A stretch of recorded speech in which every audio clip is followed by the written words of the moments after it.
കോഴിക്കോട് ആവിക്കൽത്തോട് മാലിന്യ സംസ്കരണ പ്ലാന്റ് പദ്ധതി പുനരാരംഭിക്കുവാൻ ഒരുങ്ങി കോർപ്പറേഷനും കളക്ടറും. രണ്ടാം അമൃത് പദ്ധതിയിൽ ഉൾപ്പെടുത്തി പ്ലാന്റ് സ്ഥാപിക്കണമെന്നാണ് ആവശ്യം. എന്നാൽ ആവിക്കൽത്തോട് ഉപേക്ഷിച്ച് അനുയോജ്യമായ മറ്റൊരു സ്ഥലത്ത് പ്ലാന്റ് സ്ഥാപിക്കണമെന്നാണ് പ്രതിപക്ഷ നിലപാട്. ജീവൻ കൊടുത്തും പ്ലാന്റിന്റെ പ്രവർത്തനം തടയുമെന്ന് സമരസമിതിയും അറിയിച്ചു.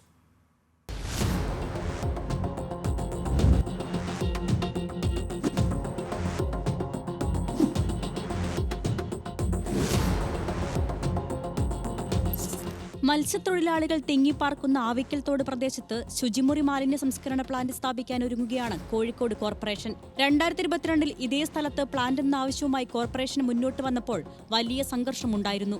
തുടർന്ന് പദ്ധതി ഉപേക്ഷിച്ചതായും കോർപ്പറേഷൻ സമരസമിതിയെ അറിയിച്ചതാണ്. എന്നാൽ വർഷങ്ങൾക്കിപ്പുറം പ്രദേശവാസികളുടെ എതിർപ്പിനെ മറികടന്ന് ആവിക്കൽത്തോട് മാലിന്യ പ്ലാന്റ് സ്ഥാപിക്കാൻ കോർപ്പറേഷൻ വീണ്ടും നീക്കം സജീവമാക്കി.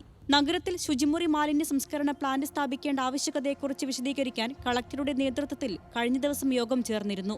ആവിക്കൽത്തോട് പദ്ധതി പുനരാരംഭിക്കണമെന്ന നിർദ്ദേശം കളക്ടറും കോർപ്പറേഷൻ ഭരണസമിതി അംഗങ്ങളും മുന്നോട്ട് വച്ചു. പ്ലാന്റ് സ്ഥാപിക്കുന്നതിനെ സമരസമിതി അംഗങ്ങളും പ്രതിപക്ഷ കൗൺസിലർമാരും എതിർത്തു. പ്ലാന്റിനെതിരല്ലെന്നും എന്നാൽ ജനവാസ കേന്ദ്രങ്ങളിൽ പാടില്ലെന്നുമാണ് പ്രതിപക്ഷ കൗൺസിലർമാരുടെ നിലപാട്.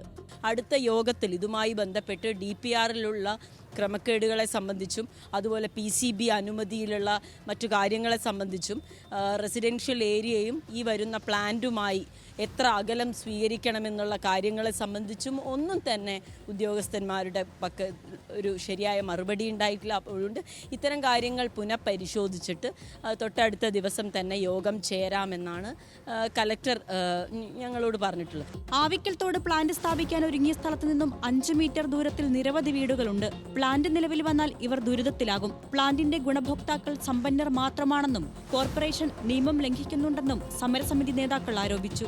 ഞങ്ങൾ ഈ പ്രദേശത്ത് താമസിക്കുന്ന ജനങ്ങൾക്ക് ആവശ്യമുള്ള സാധനം ആണെങ്കിൽ തിരക്കേടില്ല. ഇത് മറ്റ് കുത്തക മുതലാളിമാരുടെ മാലിന്യം കൊണ്ടുവന്ന് ഇവിടെ ട്രീറ്റ് ചെയ്യാൻ വേണ്ടിയിട്ടാണ് ഈ പ്ലാന്റ് ഉണ്ടാക്കുന്നുള്ള ഈ വാസ്തവമാണ്. അതിനാണ് DPR പരിശോധിച്ചാൽ തന്നെ മനസ്സിലാവും.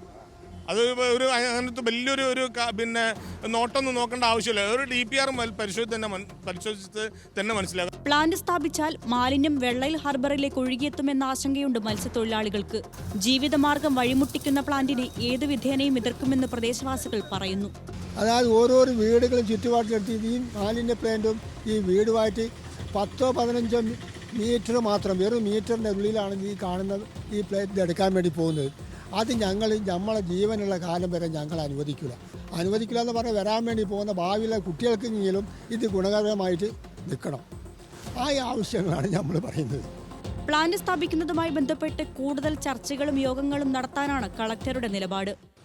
ആവിക്കൽത്തോട് സംസ്കരണ പ്ലാന്റുമായി മുന്നോട്ടു പോകാൻ അധികൃതർ തീരുമാനിക്കുമ്പോൾ എൻ്റെ പിന്നിലെഴുതി വെച്ച വാചകമാണ് ഇവിടുത്തുകാർക്ക് പറയാനുള്ളത്: ജീവിക്കാൻ അനുവദിക്കണമെന്ന്. വീഡിയോ ജേർണലിസ്റ്റ് അതീന്ദർ ജിത്തുവിനോടൊപ്പം റിപ്പോർട്ടർ സൂര്യ സുജി, ന്യൂസ് മലയാളം, കോഴിക്കോട്.